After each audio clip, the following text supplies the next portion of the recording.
Hiyati Tibe, Piang An. Isang magandang buhay po kay Kristo Jesus sa ating lahat. Guan Xiong Te, Tiyokhok Lan Mui Ti Ui. Ating pong marapat na ikinagagalak ang pagdalo ng bawat isa. We welcome all of you who are present here in our sanctuary and also those who are worshiping with us by joining our live streams. Marapat po nating sisimulan ang palatuntunan ng ating pagsamba sa taimtim at sa bayang pananalangin sa paggabay ni Elder Anthony Nangcha.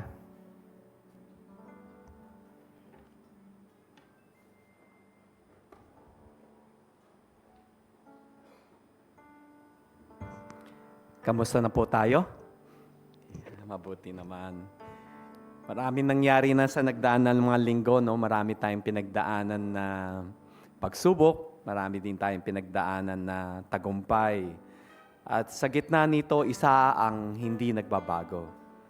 Ang Diyos na siyang kasama natin lagi sa lahat ng pagkakataon upang maging tugon, upang maging tagumpay ng bawat isa.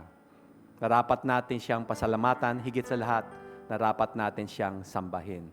Would you join me as we start this morning with a prayer? Let's pray. Mahabaging Diyos, dakilang Ama, we acknowledge your presence in our midst. You are the same God who was yesterday, who is here now with us today, and who will be with us in the days to come. In all humility, we come before you to worship you in spirit and in truth, to bask in your joy, in your presence, in your majesty. You are our God. Nothing can take that away. While we go through trials upon trials,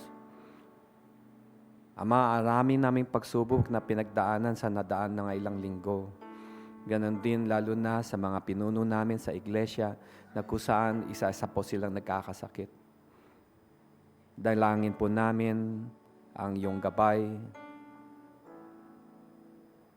Dalangin po namin ang iyong haplos ng kagilingan upang ganap na manumbalik ang kanilang lakas, upang manatiling karapat-dapat, upang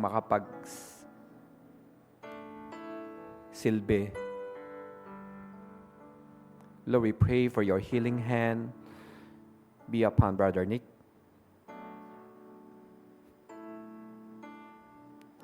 We pray for your healing hand for Sister Susie. We pray for your healing hand for all those leaders who are going through hardship. In the midst of the storm, we know, Lord, you are with us. And nothing could take that away. We pray for miracles.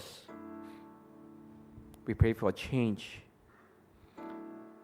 We pray for strength and faith to continue on no matter what. For you are God. You give and you could take away. And one thing remained. We could only worship you. And in the midst of worship, we are reminded of who you are. A God that loves, a God that has already sacrificed so much to take away our sin, to pay for iniquities, to redeem us. Thank you, Lord. Sa umagang ito, buong pagpapakumbaba, sinusuko po namin ang lahat-lahat. Aming mga alalahanin, ang aming mga tagumpay, higit sa lahat, ang aming kahinaan. Maghari ka, O Diyos, sa aming buhay, sa gitna ng aming kahinaan, ang iyong kalakasan sana ang siyang masaksihan, upang tanging ikaw lamang ang siyang bigyan ng papuri. Panginoon, sa gitna po ng mga kaguluhan, mga gusaling nagigiba, mga institusyon na patuloy nagiging magulo, Panginoon, maghari ka. Baguhin mo sila. Ayusin mo ang lahat ng mga bagay-bagay. At higit sa lahat, magsalita ka sa aming buhay. Susunod po kaming lahat. Isang salita mo lang, lahat ay susunod. Tulad ng pag-utos mo sa hangin at sa mga tubig, sa gitna ng bagyo, doon namin makikita ang kapayapaan. Panginoon, dito sa gitna ng iyong sanktuaryo, we seek this peace right now. And we pray that you reign in the midst of us. We commit our speaker, Pastor Wiljo, as he speak for your truth, as he speak about trials and victories, pain and joy that we could only see in you. We commit everything into your hands, our songs, our praises, your glory forever and ever. And this is our prayer in Jesus' name. Amen.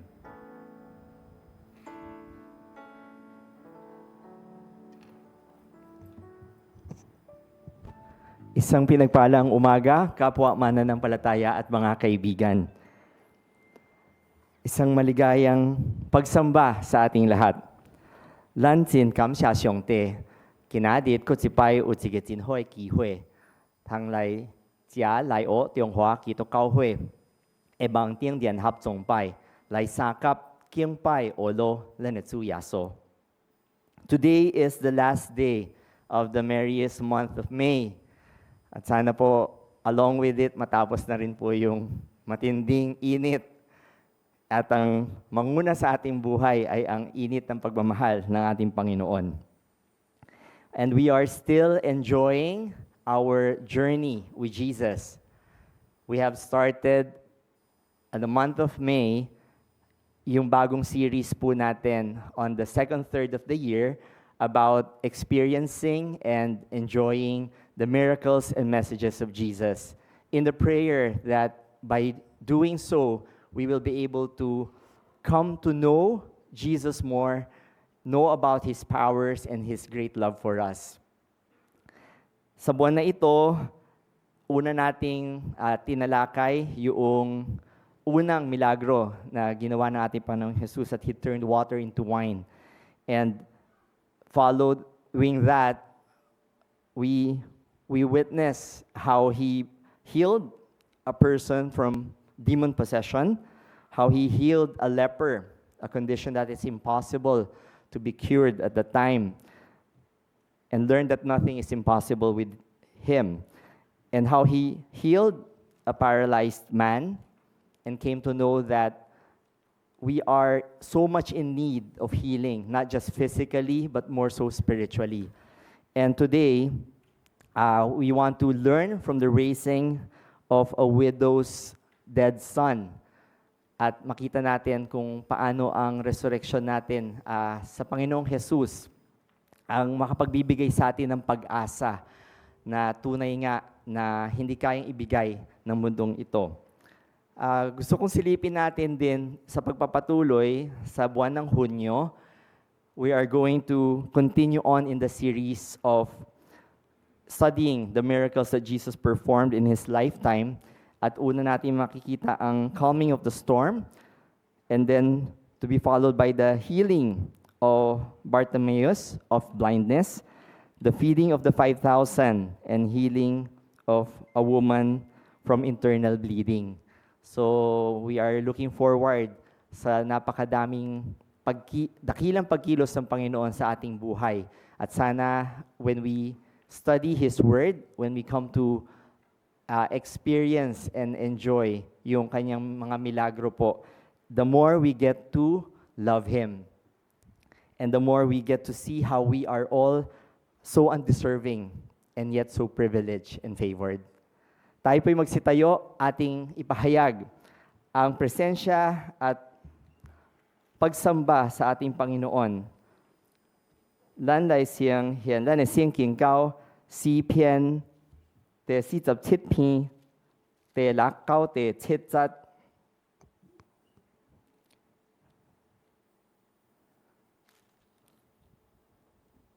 恁就恩上帝高上高上，恩咱的王高上高上， in wisyong te, si tuan tue eong, din tio iyang ngo siyang kosyong.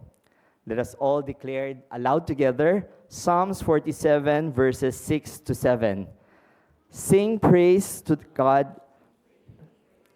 Sing praises to our King. Sing praises. For our God is the King of all the earth. Sing to Him a psalm of praise.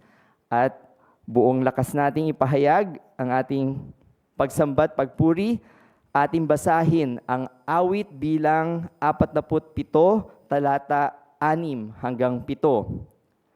Purihin ang Diyos, siya ay awitan. Awitan ang hari, siya'y papurihan. Ang Diyos, siyang hari ng lahat ng bansa. Awit at purihin ng mga nilikha. Manatili tayong nakatayo at umawit kasama ang ating mga kabataan ng buong pusong pagsamba at pagbigay papuri.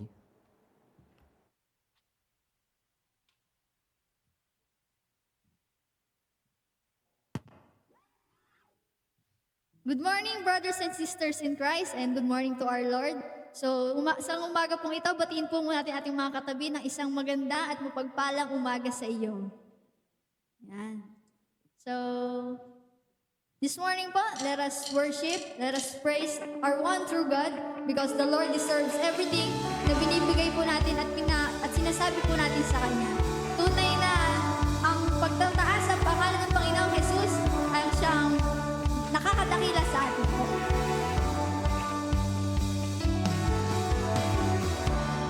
Move the mountains, told the winds and waves be still. You cast out demons, bid the empty soul be filled. And now there's breakthrough, now there's freedom in your name. You gave us power and the keys to do the same. You hold redemption, made accusers drop their stones, showed us mercy with your mighty miracles. And now there's breakthrough, now there's freedom in your name. You gave us power and the keys to do the same. Now we proclaim, In Jesus' name. walls fall down, In Jesus' name. strongholds break. In Jesus' name. Amen. We are healed. In Jesus' name. There are miracles. In Jesus' name. Pour it out. In Jesus' name. Amen. You crushed the darkness, made a fool of death and grave. Oh, King Jesus, you make royals out of slaves. And now there's breakthrough, now there's freedom in your name. You gave us power and the keys to do the same. Now we proclaim, In Jesus' name. walls fall down, In Jesus' name. strongholds break. In Jesus' name. Amen. We are healed. In Jesus' name. There are miracles. In Jesus' name. Pour it out. In Jesus' name. Amen. Oh,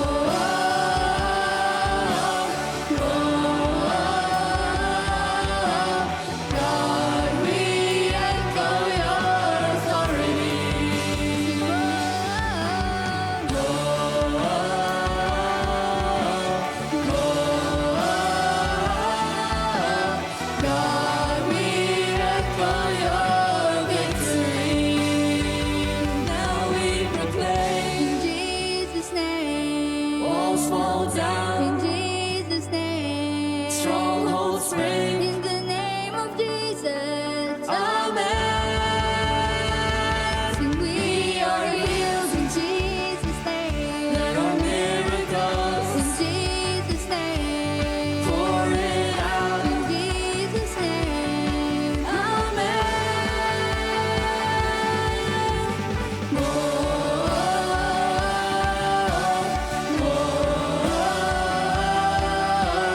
God, we echo your authority.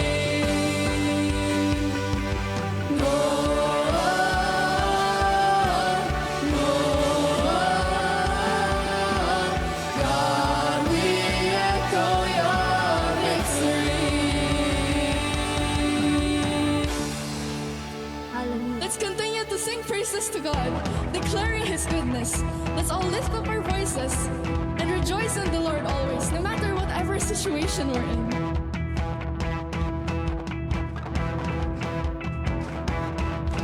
Rejoice in the Lord always, and again I say, rejoice in the Lord always, and again I say, rejoice in the Lord always, and again I say,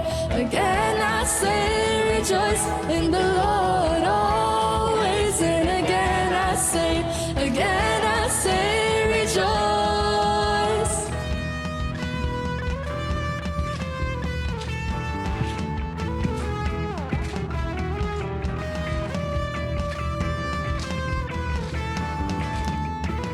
Come bless the Lord, come bless the Lord. Draw near to worship Christ the Lord and bless His name, His holy name, declaring He is good.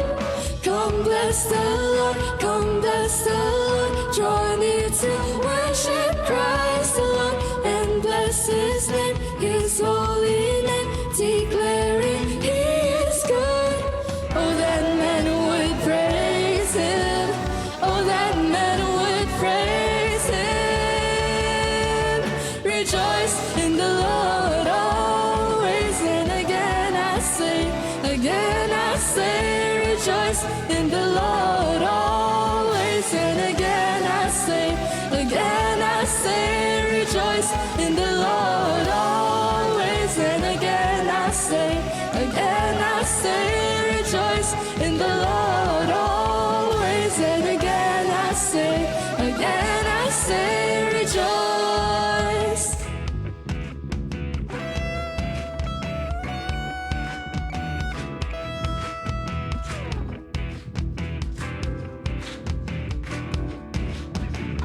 Come bless the Lord, come bless the Lord. Draw near to worship Christ the Lord and bless His name, His holy name, declaring He is good. Come bless the Lord, come bless the Lord. Draw near to worship Christ the Lord and bless His name, His holy name, declaring He is good. Oh, that men would praise Him. Oh, that men would praise Him. Rejoice in the Lord always, and again I say, rejoice in the Lord always, and again I say, rejoice in the Lord always, and again I say, rejoice in the Lord always, and again I say, rejoice, rejoice, rejoice, rejoice, rejoice.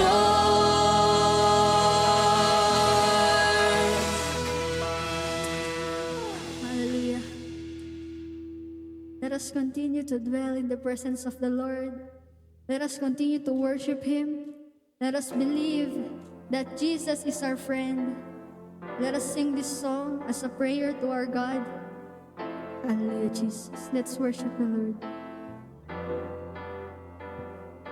我相信耶稣是我的好朋友，他为我生命使我能进天国。我相信天父是我的阿爸父，他好疼爱我，他以慈爱安慰我。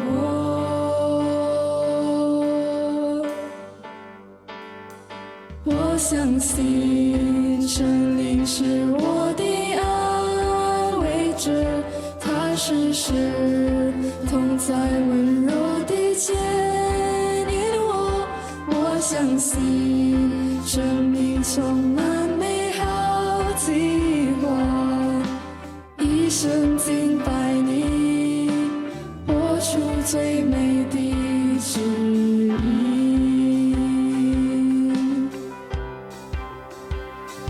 我相信，我相信，打开心门来接受，选择这上好的福分不回头。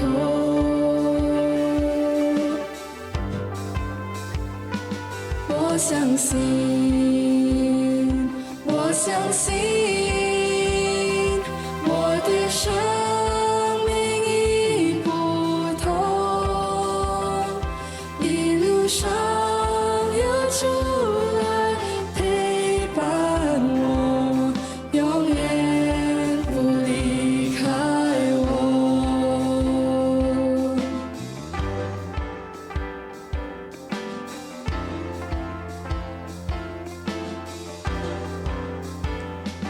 I believe that Jesus is my dearest friend, all for me. He gave his life at Calvary. I believe in God, our Heavenly Father, who from up above comforts us by his great love. I believe the Holy Spirit's leading me day by day in every trial and victory. I believe my life is His great masterpiece. I will worship Him, glorify His holy name. I believe Jesus saves with open hearts that all receive the greatest love and grace only He can give.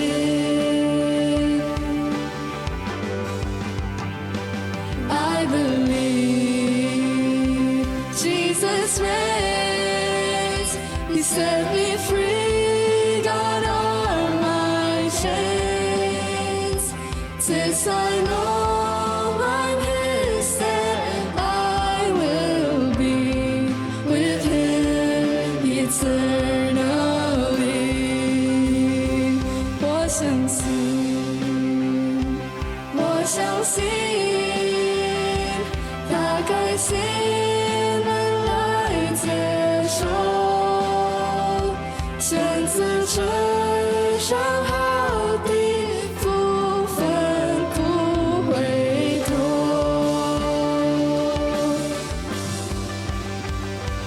我相信，我相信，我的生命已不同，一路上有主来陪伴我，永远不离开我。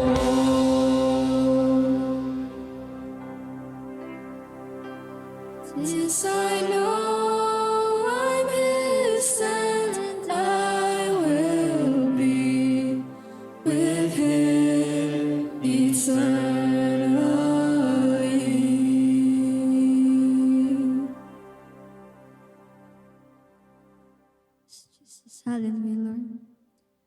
will continue to worship you, Lord God. We will continue to shout your greatness. And we will continue to sing praises to you, O Lord. Hallelujah, Jesus. Come on, church. Let us continue to worship the Lord. Let us continue to shout his greatness. Hallelujah.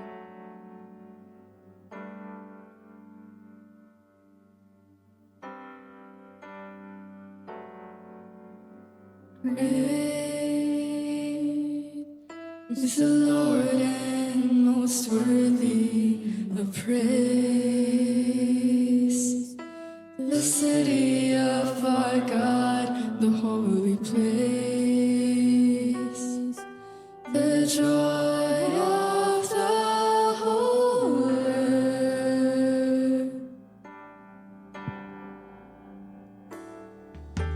Great is the Lord in whom we have the victory. He aids us against the enemy. We bow down on our knees.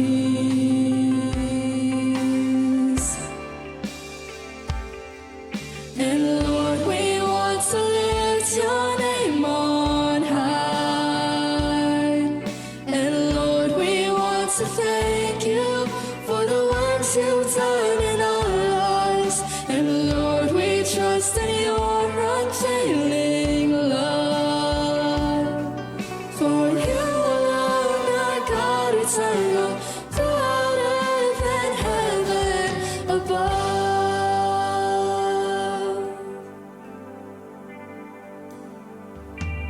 Great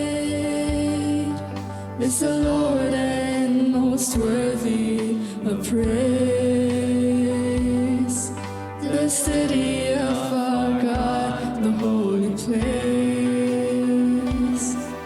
the joy of the whole earth.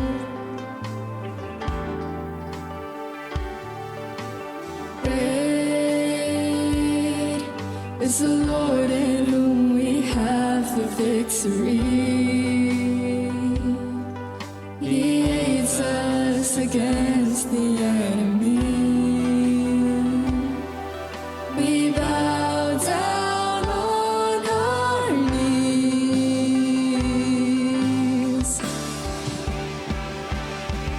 And Lord, we want to lift your name on high. And Lord, we want to thank you for the works you've done in our lives. And Lord, we trust in your unfailing love. For you alone are God eternal, throughout earth and heaven above.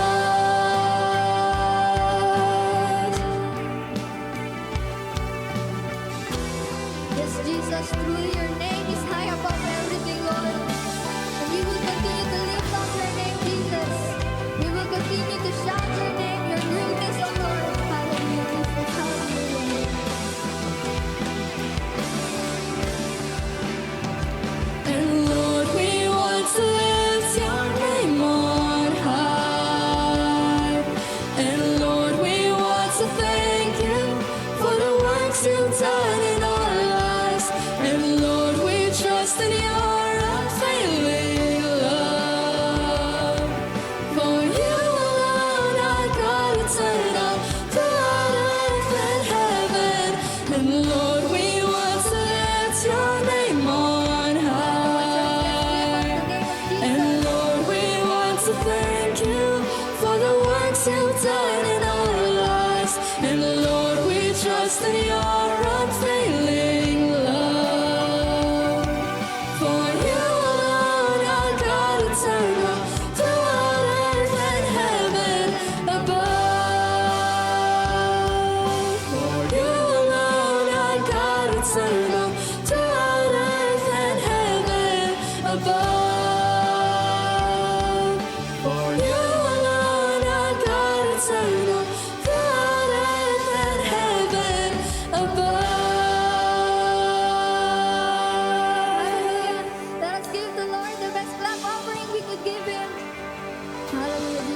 Thank you, Lord. Thank you, Father. Thank you, Jesus. Hallelujah. You may all be seated.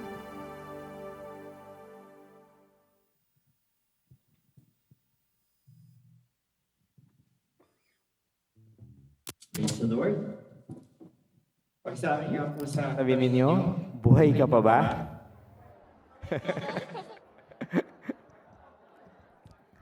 At sabihin niyo po din, buhay ang Panginoon. Amen. At sa piling ng Panginoong Jesus, tayo po ay may buhay na walang hanggan. Tayo pong maghanda sa pag-aaral ng salita ng Diyos. Sa mga oras na ito, atin po munang babasahin ang dalawang takdang talata. Una po, mula po sa Lucas, Kapitulo 7, talata 11 hanggang 17, kung saan po natin makikita ang muling pagbuhay ng anak ng isang byuda sa milagro ng ating Panginoong Jesus. Pagkatapos nito, nagpunta naman si Jesus sa isang bayang tinatawag na Nain. Sumama sa kanya ang mga alagad at ang napakaraming tao.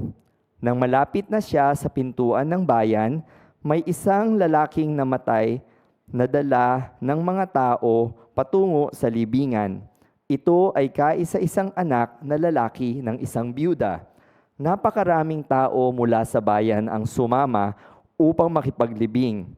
Nahabag ang Panginoon nang kanyang makita ang ina na namatay, kaya't sinabi niya rito, "Huwag kang umiyak." Nilapitan niya ito at hinipo ang kabaong at tumigil ang mga may pasan nito. Sinabi niya, "Binata, sinabi ko sa iyo, bumangon ka." Bumangon ang patay at nagsalita, at siya'y ibinigay ni Jesus sa kanyang ina. Natakot ang lahat at sila'y nagpuri sa Diyos. Sabi nila, dumating sa atin ang isang dakilang propeta, dinalaw ng Diyos ang kanyang bayan, at kumalat sa buong Judea at sa paglibot na lupain ang balitang ito tungkol sa ginawa ni Jesus. Tayo naman po ay pupunta sa lumang tipan kung saan minsang dinanas ng bayan ng Israel ang isang kalagayan ng paglalakbay sa lambak ng kamatayan. A place of desolation and desperation where only the hope that we have in the Lord is the only thing that can tide us through. Sa Habakuk po, talata 3, Kapitulo 3, talata 16 hanggang 19. Narinig kong lahat ito at ako'y nanginig. Nangatal ang aking mga labi dahil sa takot. Nanghina ang aking katawan at ako'y nalugmok. Tahimik kong hihintayin ang takdang panahon ng pagpaparusa ng Diyos sa mga umapi sa amin. Bagamat di namumunga ang puno ng igos, at hindi rin namumunga ang mga ubas. Kahit na maantala ang pamumunga ng olibo at walang anihin sa mga bukirin, kahit na mamatay lahat ng mga tupa at mawala ang mga baka sa kulungan, magagalak pa rin ako at magsasaya dahil si Yahweh ang Diyos na magliligtas sa akin. Ang Panginoong Yahweh ang sa akin nagpapalakas. Tulad ng usa, tiyak ang aking mga hakbang. Inalalayan niya ako sa mga kabundukan. Purihin ang Panginoon sa pagbasa ng kanyang salita. Tunay nga, alam kong tayo ay madalas dumadanas ng mga pagkakataon na pakiramdam po natin, we are walking through the valley of the shadow of death. And these are places where we are so much fearful. But praise be unto the Lord because His Word gives us hope. At yun po yung ating pag-aaralan ngayon. Purihin ang Panginoon dahil nagpadala din po siya ng isang mensahero upang tulungan tayong unawain lalo ang kanyang salita. Our messenger is no longer a stranger to us, definitely, but allow me to introduce him still, no? Siya po ay kasalukuyang chaplain ng Hope Christian High School at abala sa pangangaral sa iba't ibang iglesia, no? Daughter churches of the United Evangelical Church of of the Philippines. At on a personal note, isa po siyang paalala sa akin kung gaano po ako kabilis tumatanda. Dahil ang una pong pagkikita namin ay siya po ay actually hindi maliit malaki na rin siya noon napaslit bilang one of the young scouts po na aming tinuturuan. At ito rin po isang paalala sa akin kung gaano kadakila ang pagkilos ng Panginoon, because seeing him right now as a reverend and preaching the Word of God is truly a blessing. At isa rin po itong paalala sa akin na kung paano may mga bagay na hindi nagbabago, no? Kung noon siya po ay magaling lumangoy at magpaligoy-ligoy sa kakulitan. Ganun pa rin po siya ngayon, pero ngayon sa angas na po ng basbas ng pagpapala ng Panginoon. He is a big brother to our church. He is a big daddy of 4 big boys. So, and ang butihing mister po ng ni Ma'am Jan, no? Na parati na pagkakamalang kapatid ko. Let's clap unto the Lord and welcome Reverend William Jonathan Ong.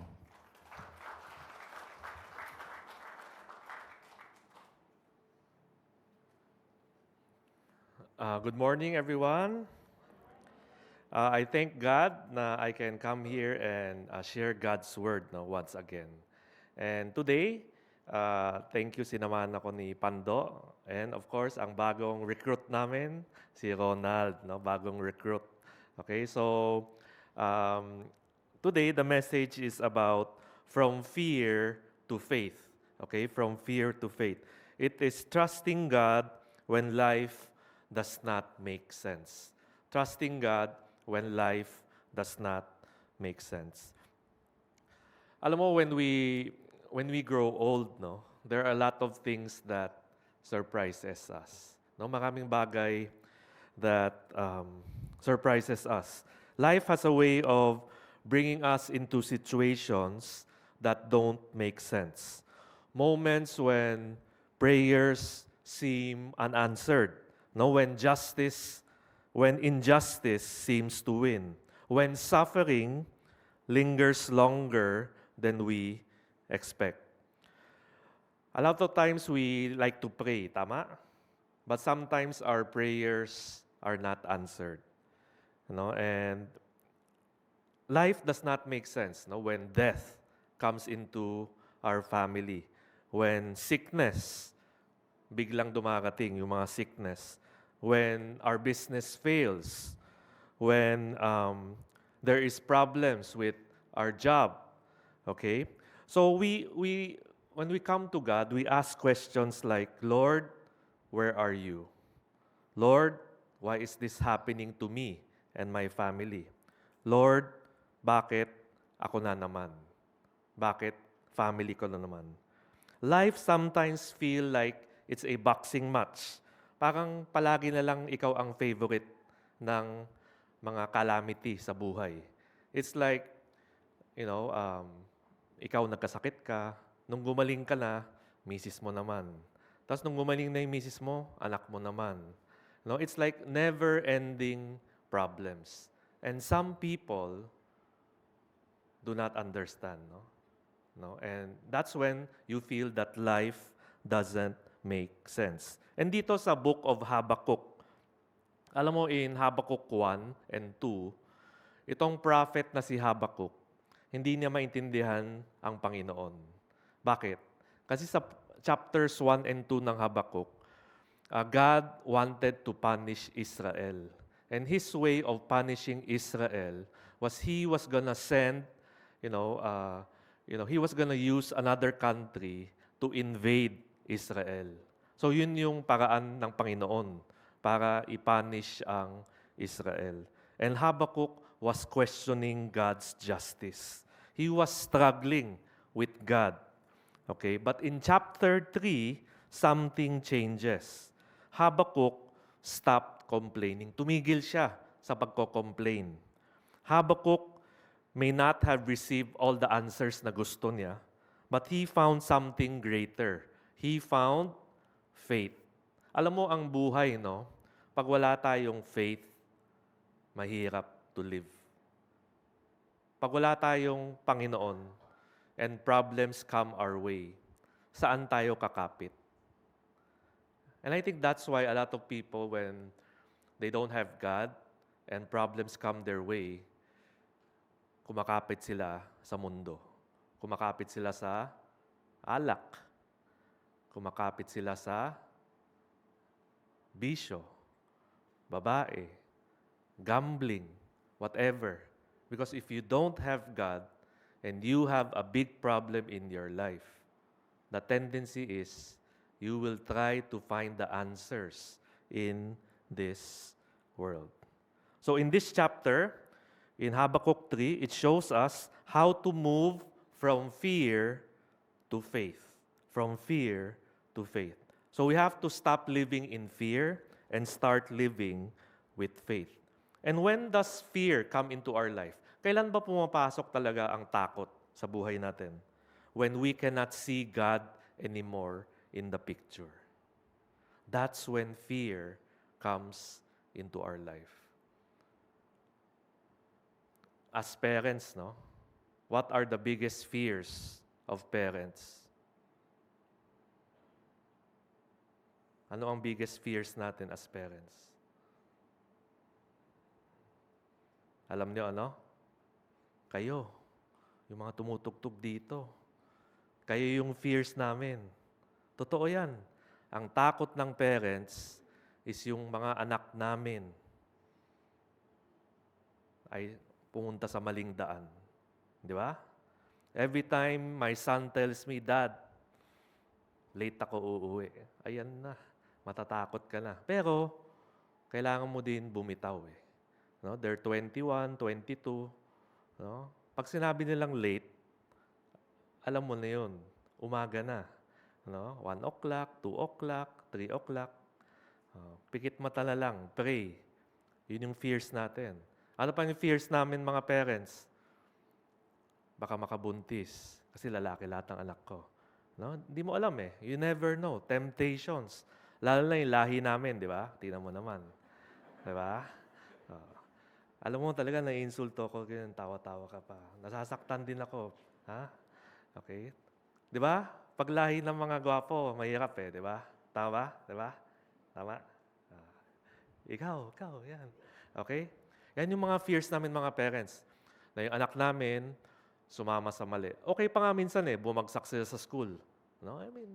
Pero yung gumawa ng mga mali, makulong, makapatay, mag-drugs, yan yung mga takot namin. And that's legitimate fear. No? And it's very hard, no? Because we cannot control everything in our life. So, faith is choosing to trust God's character even when we don't understand God's ways. That is faith. That's our main point today. Faith is choosing to trust God's character even when we don't understand God's ways. So, how can we move from fear to faith? Okay, how can we move from fear to faith? We're gonna look at, can we open our Bibles na lang, no? I think my PowerPoint is not working. I'm very sorry. Okay, so can we just open our Bibles to Habakkuk chapter 3 para magamit natin yung Bible natin. Habakkuk chapter 3. If you have your Bibles, turn to Habakkuk chapter 3. Okay. Ayan.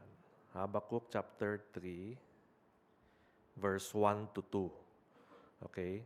So the first point is, trusting God revives our hearts. Trusting God revives our hearts. In verse 1 to 2, Habakkuk begins with a prayer.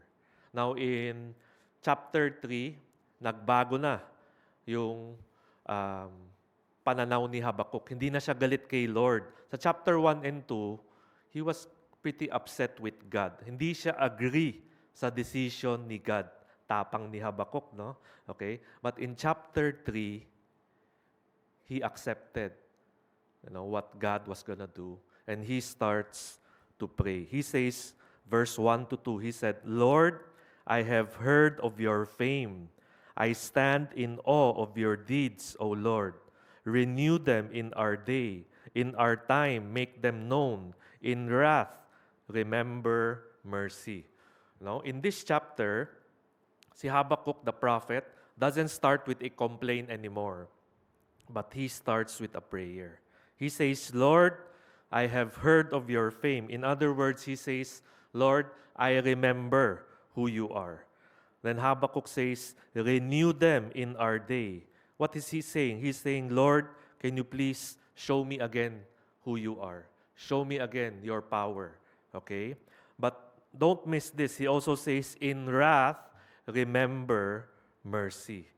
No, Habakkuk knows that yung judgment ng Panginoon darating at inaantay niya. Pero habang inaantay niya, he also tells God, God, alam ko you're gonna punish us, pero pwede ba? Show us mercy. Show us mercy naman. Wag yung sobrang durog na durog kami. Maawa kayo sa amin. Maawa kayo. When life doesn't make sense, humans, we like to run off in different directions. We complain to God, we lose hope, we worry, we run away. But Habakkuk teaches us, when life does not make sense, we have to continue to trust God. And this is when it's very hard. Kasi nga, human nature is, you want to solve your problems. You want to solve your problems. But we have to learn that there are things that is out of our control. And we have to trust God. Run to God first. Remember, to trust God and His plans, even if we don't understand it. We have to trust God and His plans, even if we don't understand it. You see, trusting God begins with a heart that turns to Him in prayer. Again, trusting God begins with a heart that turns to Him in prayer. Have you ever seen a plant, na namamatay na? Pag yung plant namamatay, ano itsura? Okay? Anong itsura ng plant pag namamatay? Ariel. Brown, tuyo, And how do you try to revive a plant? Water it. Hindi naman water na malulunod na yung plant mo, hindi mo na makikita. Alam mo, in pandemic times, ng COVID, yung UECP pastor's office namin, naging parang gubat. Kasi meron kaming pastor na yun yung gusto niya, yung naging plantito siya. Alam mo yung plantito? Bili siya ng bili ng mga pot, yung mga sinasabit sa wall. Ang dami, buong UECP. Plant siya ng plant, okay? Siyempre, walang sunlight, tapos mainit. So, lahat namamatay. Okay? Tapos sa huli sabi niya sa akin, Pastor, ito na, mabubuhay na to. Cactus na yata binili niya cactus. Sabi niya, mabubuhay na to, cactus. Okay? And every time I see those plants, okay, a plant dies if you don't take care of it, if you don't water it, if there's no sunlight. Okay? But when you water it, okay, it slowly begins to stand. And many of us, actually, are dying inside spiritually. But when we come to God in prayer, God will revive our hearts once again. So to trust God is to come back to the Lord in prayer. Ask God to revive our hearts for Him. You see, prayer does not change our situation immediately. Diba? Totoo naman yan eh. Hindi man porket nag-pray ka, gagaling. Hindi rin porket nag-pray ka, your business will grow again. No. But if you pray, God changes our hearts from complaining to being thankful for what we have. When we pray, God doesn't change our situation, but God changes our hearts. So when fear strikes us, we have to trust God. We have to pray and wait for God to revive our hearts. In Isaiah 40:31, it says, "Those who wait upon the Lord shall renew their strength. They shall mount up with wings like eagles." Trusting God, doesn't mean that there's no fear anymore. But trusting God redirects our hearts towards God. Alam mo mga eagles, when they face storms, when they face storms, instead of running from the storm, they use the wind to raise higher.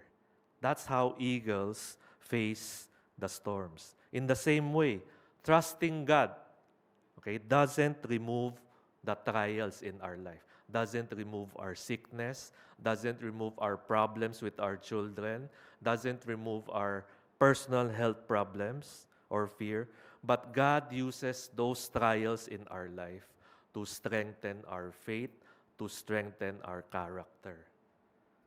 You look at your own life, the more trials that you have overcome, the stronger you are today. Diba? I think a lot of us, when we were younger, we had a hard life. Actually, if you have a hard life when you are young, when you grow up, you become more persevering. Hindi ka takot sa hirap. Kasi alam mo, what a difficult life is all about.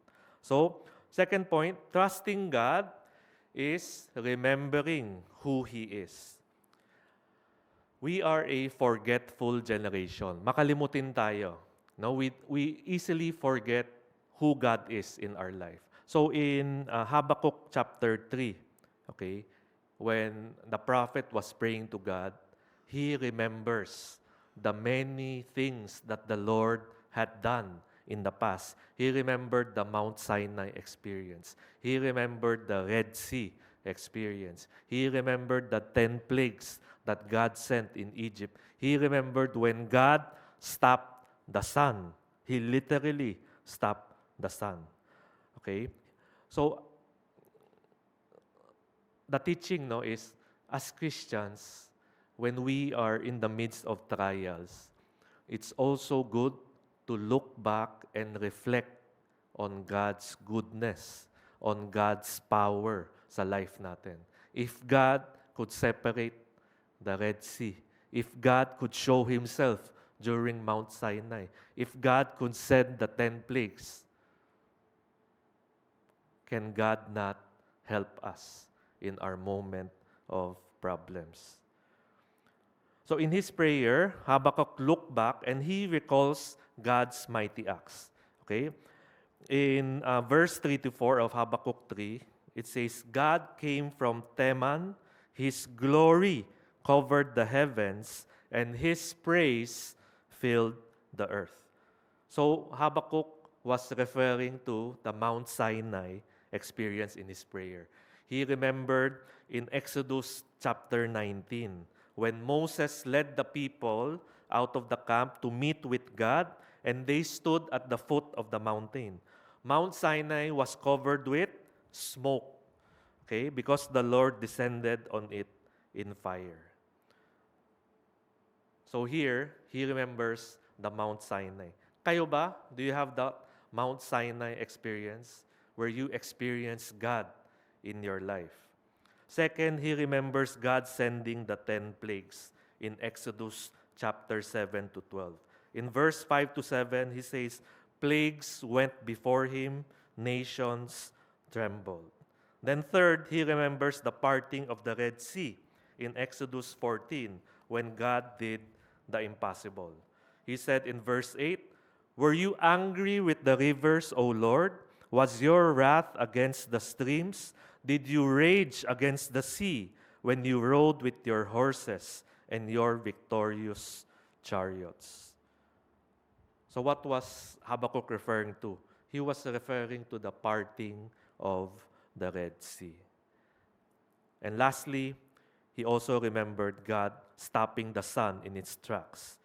This was when Joshua was battling the Israelites, And habang may araw kasi, nananalo si Joshua. Pero yung araw kasi, babagsak na. So Joshua prayed to God.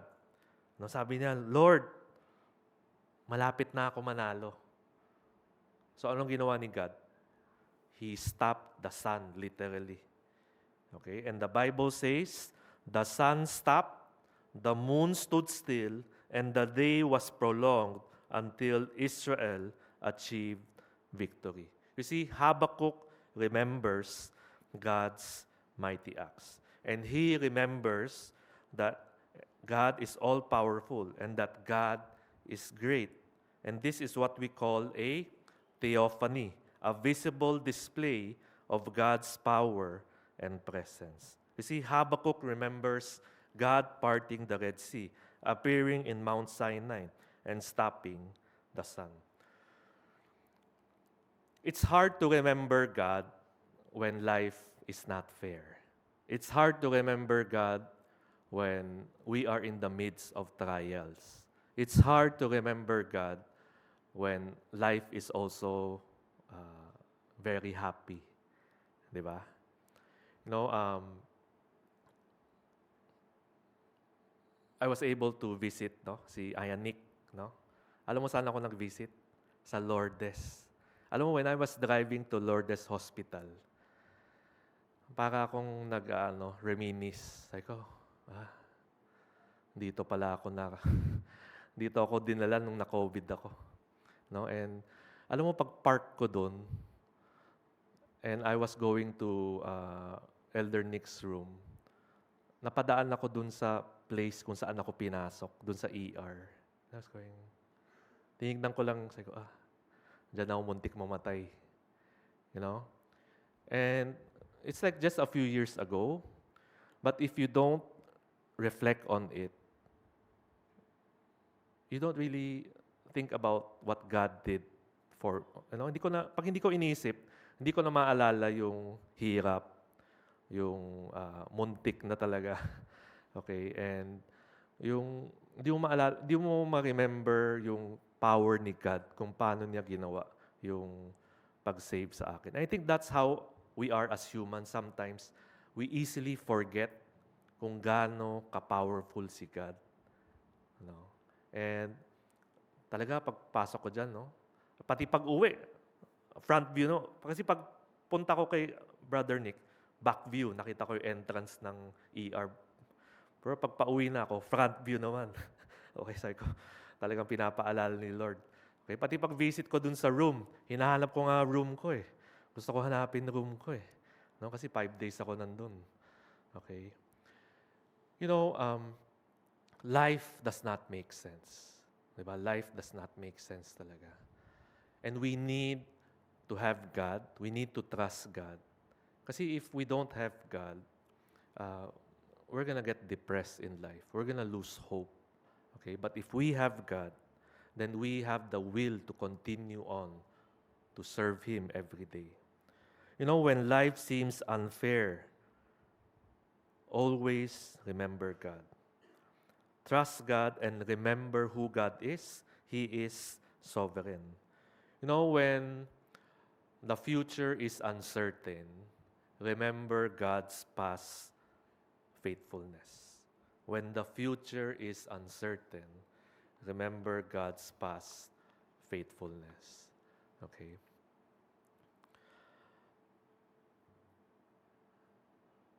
And sometimes, the reason we struggle with faith is because we forget. We forget. We forget what God has done in our lives. We forget the prayers that God had answered. We forget the times that God had provided. We forget the ways that God protected us. And we forget the moments He carried us through. Alam mo, God also protected me. 2 weeks ago, kinukwento ko kay Lapando muntik na ako masagasaan ng kotse. First time usually maingat ako magdaan ng kotse. Maingat ako maglakad. Alam mo sa Manila one way, two way. Pare-pareho yan. Okay? One way, nagiging two way, three way pa nga Okay? I don't know why, but I was trying to book a Grab. Pag ganun ako, hinahanap ko yung Grab. Okay? And pag turn ko, hindi ako maingat, biglang yung kotse, boom! Di ba? Medyo mataba naman ako, di ba? Di ba? Medyo mataba eh. Yung kotse talaga, parang dumaplis lang sa damit ko. Ganun. Okay? Yung kotse tumigil din eh. No? Kasi akala niya, natamaan niya ako eh. Pag ganun niya, sabi ko, uy, muntik ah. No? Muntik. No? Mawawalan ng isang gwapong pastor. No? Ganun. Okay? And I forgot about it. Pero nung sa gabi na, nung natutulog na ako, naalala ko bigla, God protected me. No? And sometimes you don't really think about it, but if you look at your life every day, you will see God's hand protecting us in our everyday journey. Okay? So when life doesn't make sense, look back to God. Remember His faithfulness in your life. Remember His power in your life. Remember God's goodness in your life. Because the same God who worked before is still working today. Remember, no? Remember. Faith is choosing to trust God's character even when we don't understand God's ways. Alam mo, in Joshua 4, okay, after God parted the Jordan River, Joshua told the Israelites to take 12 stones from the river and build a memorial. Di ba sa Bible, mahilig sila mag-ganon. No? Magbe-build sila ng memorial. Alam mo bakit sila nagbe-build ng memorial? Ano yung reason?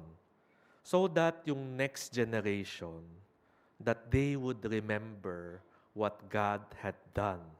Because God knows na we are a forgetful generation. Remembering is an important part of faith. Remembering is an important part of faith. Habakkuk was building spiritual memorial stones in his heart.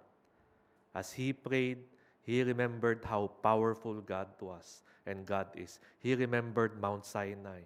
He remembered the 10 plagues. He remembered how God stopped the sun. And as the more he remembered God, the more his trust in God grew stronger. Third point, trusting God rejoices in Him. Now dito sa verse 16 to 19, no? Habakkuk says to God, I heard and my heart pounded. No, he was saying, I heard what you were gonna do, God, to Israel. And my heart pounded. My lips quivered at the sound. Natatakot ako. Decay crept into my bones and legs trembled. Yet, sabi niya, I will wait patiently for the day of calamity to come on the nation invading us. But then comes one of the strongest declarations in the Bible of faith. This is one of the strongest declarations of faith in the Bible. Sabi ni Habakkuk kay God, though fig tree does not bud, there are no grapes on the vines, though the olive crop fails and the fields produce no food, though there are no sheep in the pen and no cattle in the stalls. What was Habakkuk saying? Habakkuk was telling God, okay, he was telling God, even if everything falls apart, okay, even if everything is gone, I will continue to trust in you. Okay, everything is falling apart, okay, he says, even if mawala lahat, walang pera, no, walang pagkain, wala lahat, sabi niya, what? I will rejoice in the Lord. I will be joyful in God, my Savior. This is one of the strongest declarations in the Bible. Even if mawala yung family ko, even if mawala yung business ko, even if wala akong makain, I will rejoice in the Lord. And sometimes, we lose this kind of faith. Huh? We lose it because sometimes life becomes too comfortable. No, we lose this kind of faith sometimes because, we have grown accustomed to a lot of blessings in our life. Okay? But I would say, part of my strongest faith times was when I entered seminary talaga.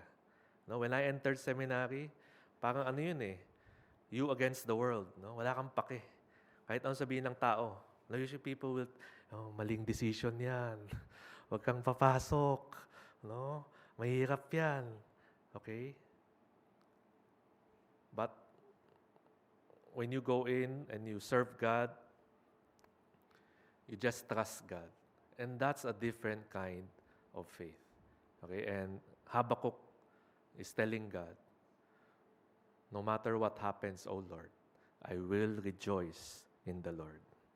He didn't say, I will rejoice when things get better. He said, I will rejoice in the Lord. You see, Habakkuk was not pretending na maayos lahat. Actually, alam niya, mahirap ang buhay. Alam niya, hindi okay ang buhay. But he still says, I will rejoice in the Lord. Si Brother Ronald, kaya siya sumama.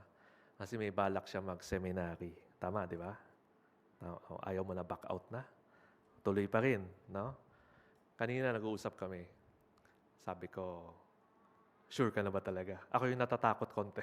Sure ka na ba talaga? Okay, oo daw. Yeah. And he said something na struck me. Sabi niya, pag palagi mo kasi iniisip na kulang yung pera, talagang kulang yan.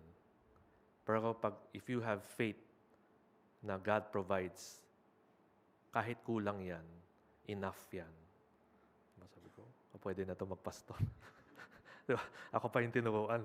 No? Kasi I was asking him, di ba? I was asking him kaya ba? No? Kaya ba? He has tatlo kasi anak niya Ano, kaya ba? Kaya ba? Ayaw, kulang naman palagi. Pero pag palagi mo iniisip kulang talaga. Sabi ko, oo nga, no? And he was talking about faith in the Lord. He was talking about faith in the Lord. No? So I hope tayo, we learn that even in the midst of problems, even in the midst of our trials, we have to have that kind of heart transformation that we will continue to rejoice in the Lord and trust Him. Because we have a God who is all-powerful. And we have a God that, separated the Red Sea, showed Himself on Mount Sinai, sent the 10 plagues, stopped the sun. Diba? Kung kaya na lahat yan, di dapat tayo matakot. We can trust in Him. Habakkuk is saying, to rejoice in the Lord is a choice, and it's having a different perspective in life.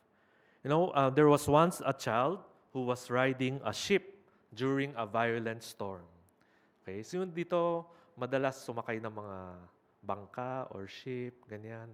Okay? And there are people na kahit gaano kalakas yung alon, kahit na akala mo tataob na yung bangka, okay lang, Hindi natatakot. So there was this child who was sleeping during a storm, Akala ng mga tao, mamamatay na sila lahat. And yung bata, tulog na tulog. Nung nagising yung bata, sabi nung isang pasahero, "Why aren't you afraid?" Bakit di ka natatakot, bata? Sabi nung bata, "Because yung tatay ko, siya yung captain ng ship. My dad is the captain of the ship." And, sabi niya, the storm was still there, but the child trusted who was in control. He trusted his father. In the same way, Habakkuk, he knew that there was a storm, pero he trusted in his heavenly Father, and that is God. Habakkuk says, "The sovereign Lord is my strength." Okay? He makes my feet like the feet of the deer. He enables me to go on the heights. You see, God will not give you something that you cannot bear. Alam mo, totoo to. Sometimes, akala mo you cannot bear it. Pero, kaya mo pala through God's strength. Because God is our strength in times of trouble. Habakkuk is saying, even if everything falls apart, I will still choose God. And I hope this is the reflection of our heart. That kahit anong mangyari sa buhay natin, we will not turn away from God. We will continue to choose God. Even if, the tree does not produce fruits, even if the grape does not produce grapes, and even if everything is taken away from us, we will still choose God. And this is what we need today, a faith that chooses God even if life does not make sense. Remember, faith is choosing to trust God's character even when we don't understand His ways. Real faith is not based on what we see. It is based on who God is. Anyone can rejoice when life is good, but it takes faith to rejoice when life is hard. Diba? Anyone can rejoice pag good times, but it takes a lot of faith to continue to rejoice when life is hard. You see, Habakkuk in chapter 1, he started with fear, but in chapter 3, he ended with faith. Not because God saved them, no, but because Habakkuk's heart was transformed by God. He learned to trust God. And what does trusting God look like? Trusting God looks like this. Trusting God is praying to God. Because when you pray, He would revive your hearts. Trusting God is remembering sino ang Panginoon. Trusting God is rejoicing because we have a God that we can trust. Today, you may be in a season where life doesn't make sense. Maybe you are waiting for something. Maybe you're hurting inside. Maybe you're questioning God. No, bakit, Lord? Or maybe you're struggling in life. But may Habakkuk's journey also become our journey. Turn to God in prayer. Look back at His faithfulness and choose joy in who God is. To end, faith is not having all the answers. It is trusting the one who does, and that is God. So I hope when trials come sa buhay natin, let's trust God. Trust God that He would revive our hearts once again. Trust God and remember who God is. Trust God and rejoice in Him. Shall we pray? Lord, I pray for each one of us. Alam ko lahat tayo may pinagdadaanan sa buhay namin. Help us, Lord, that in the midst of our seasons in life, na marunong kami magtiwala sa iyo. Marunong kami lumingon at tignan kung gaano ka ka-powerful. And from there, we can draw strength, knowing that you are in control. So Lord, may you forgive us if at times we forget you, if at times we doubt, if at times we want to give up. But help us to transform our hearts, that we would learn to rejoice in the midst of pain and suffering. In Jesus' name we pray. Amen.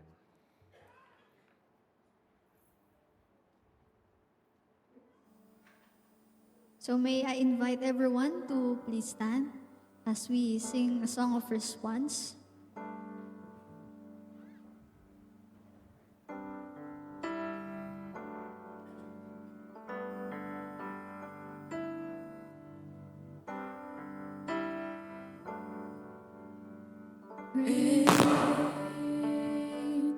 Is the Lord and most worthy of praise. The city of our God, the holy place, the joy of the whole earth.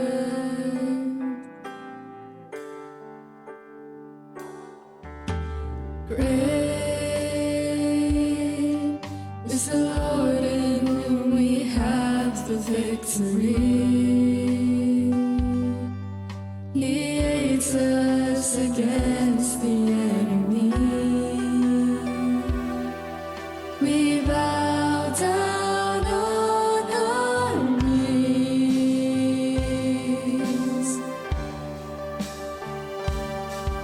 And Lord, we want to lift your name on high. And Lord, we want to thank you for the works you've done in our lives.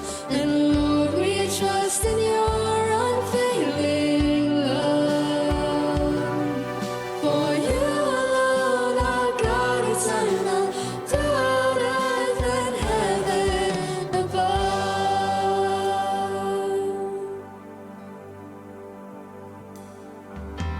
Great is the Lord and most worthy of praise. The city of our God, the holy place.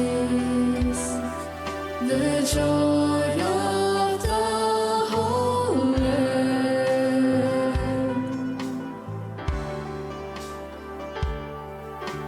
Great is the Lord in whom we have the victory. He aids us against the enemy. We bow down on our knees.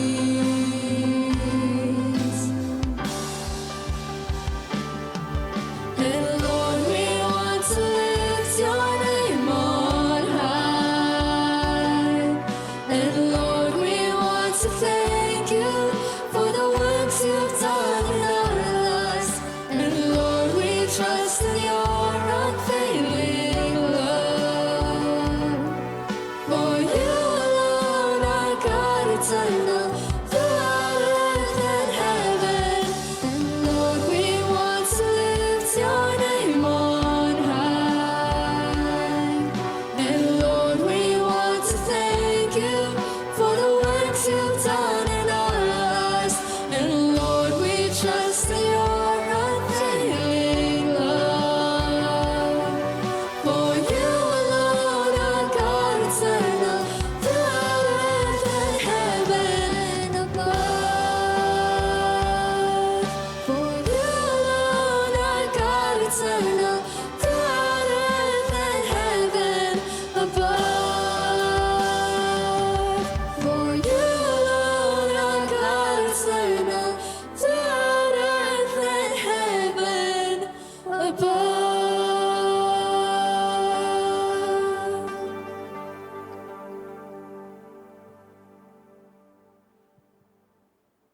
Please be seated. Praise the Lord for His message for us today. Sabi nga natin parati, di ba? Habang may buhay, may pag-asa. So when we are faced with the prospect of death or experiencing situations that feel like we're losing everything, when we are walking through the valley of the shadow of death, napakahirap pong patuloy na maging hopeful, patuloy na manalig, no? But God's word is telling us that even when we encounter death, as in the situation of the widow, no? Yung most desperate situation na yon, na actually yung pagiging balo na nga sa kultura ng Hudyo, di ba? This is being at the lowest of the society, eh. And then to lose even your only son at that time, di ba? So alam natin, you could just imagine yung pinagdaraanan nung widow na ito. And we can relate to this situation, no? I know we were experiencing different challenges that feel like we're losing everything, that feel like we don't have anything good to look forward to. Pero nakita natin that Jesus has the power to resurrect the dead son. Jesus can perform such a miracle. Now, the miracle of the raising of the widow's son is not teaching us that God will do it for us every time. No? Yung pronouncement ni Habakkuk that even though the olive trees will not bear fruit, the grapevines will yield nothing, the trees will die out. Yung sitwasyon na yon sa dinadanas ng bayan ng Israel noong panahon na yon, it's making Habakkuk realize that itong mga pangyayaring ito, sa gitna ng mga ito, mayroon pa rin akong pag-asa. At ang pag-asang yon ay sa Panginoon ko lamang matatagpuan. And hopefully, we learn from this, no, that we are reminded today that whatever desperate situations we are in, we have our Lord, our Savior Jesus Christ as our sure hope. Naalala ko din kanina habang nagbubulay-bulay ako yung tatlong kaibigan ni Daniel, no? And nung time na sila, they're walking through the valley of the shadow of death, ilalagay na sila sa pugon ng kamatayan. Siguradong kamatayan yun eh. Wala namang taong isasalang sa apoy na ganun katindi yung init, no? Na mabubuhay, no? Pero sabi nga nila, alam nila na ang Panginoon nila ay may kakayahan na sila ay pag-ingatan at buhayin, no? Subalit, gawin man ng Panginoon nila yun o hindi, sila ay patuloy na sasamba sa Panginoon at patuloy na ilalagak ang kanilang pagtitiwala sa Panginoon. So, yung pagtitiwalang ganito po, yung sana ating ipamuhay, no? Yung kung paano sa gitna ng mga paghihirap, even in the prospect of death, patuloy po tayong manalig. At yung paalala sa atin sa araw na ito, paano tayo mananalig, tayo ay patuloy na mananalangin. Patuloy na aalalahanin ang mga dakilang pagkilos ng Panginoon sa ating buhay. And we have the whole scripture also, no, to record God's great deeds. Isa na dito yung raising of the widow's son. So, ating alalahanin ng mga ito at magalak sa mga pagkakataong mga ito dahil alam natin, tiyak ang pag-asa natin sa Panginoon. Sure, we do not know how things will turn out. Ano talaga yung purpose ng Panginoon, anong papahintulutan niya. Pero tiyak tayo sa Kanyang pagmamahal sa atin, sa Kanyang kapangyarihan, sa kahit ano paman na ating kinahaharap over everything in this world. And tiyak tayo na may pag-asa tayong pinanghahawakan sa Kanya. Nawa, ito yung gumabay sa atin sa pagbalik natin sa work week natin. I'm sure we are never in lack of anything to worry about, no? Pero yun nga, no? We have a greater God, so much greater than the problems we face. So I hope the miracle of the raising of the widow's son and the account of Habakkuk, no? Habakkuk, yung kung paano yung dinadanas ng Israel noon, will point us to this hope that we have in Jesus Christ. Patuloy po naming pinananalangin na sama-sama tayong lumago sa pananampalataya, lumalim sa pag-unawa at pagsasabuhay ng salita ng Diyos by being part of We Group Life Huddles. Alam kong makulit kami, no? Pero ito lamang po talaga yung paraan para tayo ay makapagtulungan. And this is also in obedience to what Jesus Christ has commanded, no? Sa Great Commission. Tayo po talaga ay upang humayo at mag-akayan, tulungan ang isa't isa upang lumago sa pananampalataya. And if you are not yet part of a group, we really encourage you to be part of one. Tulungan namin kayo, no? Lapitan niyo po kami and we will try to find a group that is best suited to your schedule and to your personality. No? So tayo po ay patuloy na nagpapaalala rin na tuwing linggo bago ang ating sambahan, meron tayong adult Bible class which we hold sa ating Welcome Hub sa pangunguna, pagtuturo ng ating mga butihing elders and pastors. And we pray that you will also take this opportunity, no? And gayon din, we're praying that we will all be involved in the different ministries, no? These are areas for us to grow, to be involved in para yung ministeryo ng Panginoon mapagtulungan po natin, mapalawig at mapalaganap. Continually, we pray that we will invite friends and family to join us, no? To join our growing family. Patuloy po nating tinataasan lahat sa ating Panginoon. Tayo po'y magsitayo at iawitin ang ating doksolohiya.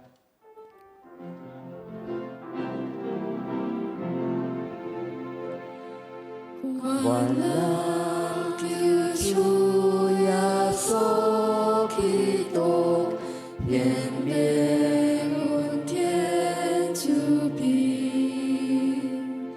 Ting pe xiong ten shu su tuao. Tian lan cui dian yi. Tian lan cui dian yi. Now may the Spirit's mind depart into each heart's before the three in one abide in us, now and forevermore, now and forevermore.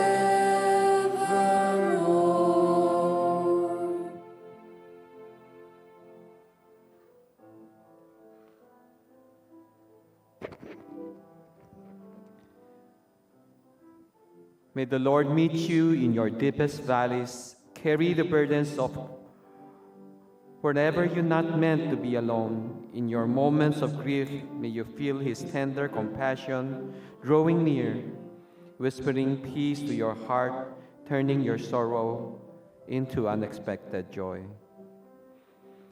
May the grace of the Lord Jesus Christ, who meets us in our weeping and restore us to life, the love of God the Father who sees us, who sees our pain and never abandons us, and the fellowship of the Holy Spirit, our ultimate comforter, be with you now and remain with you always.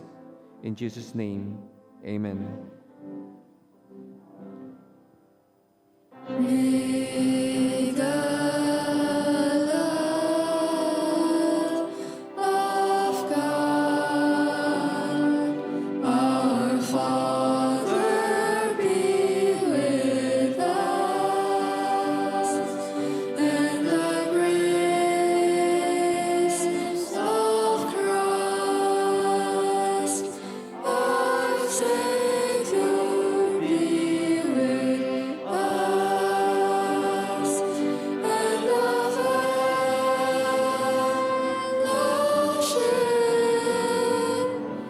of the Spirit be with us forever and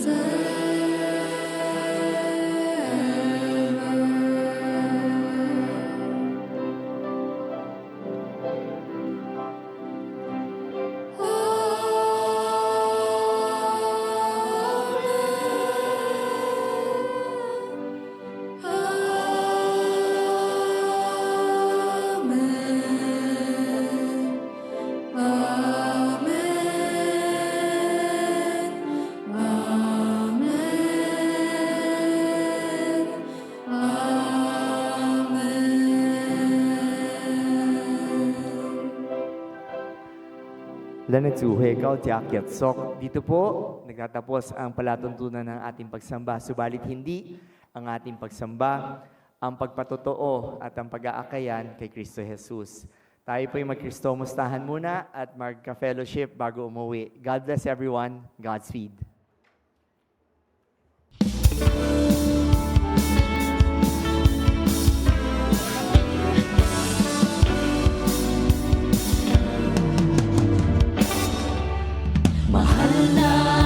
kapatid, iyo bang nababatid?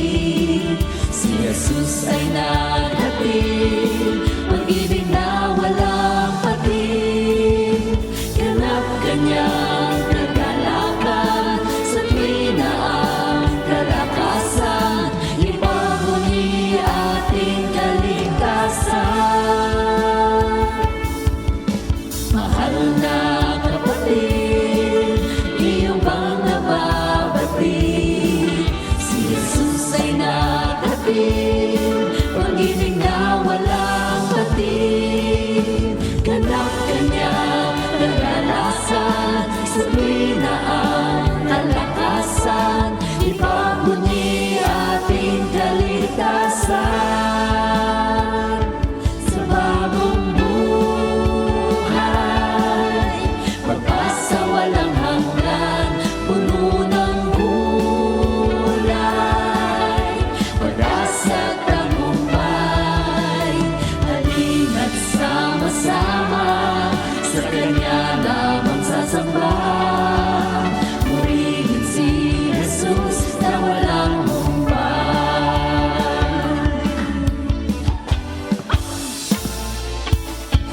Kamusta kaibigan? Magkilos ka ay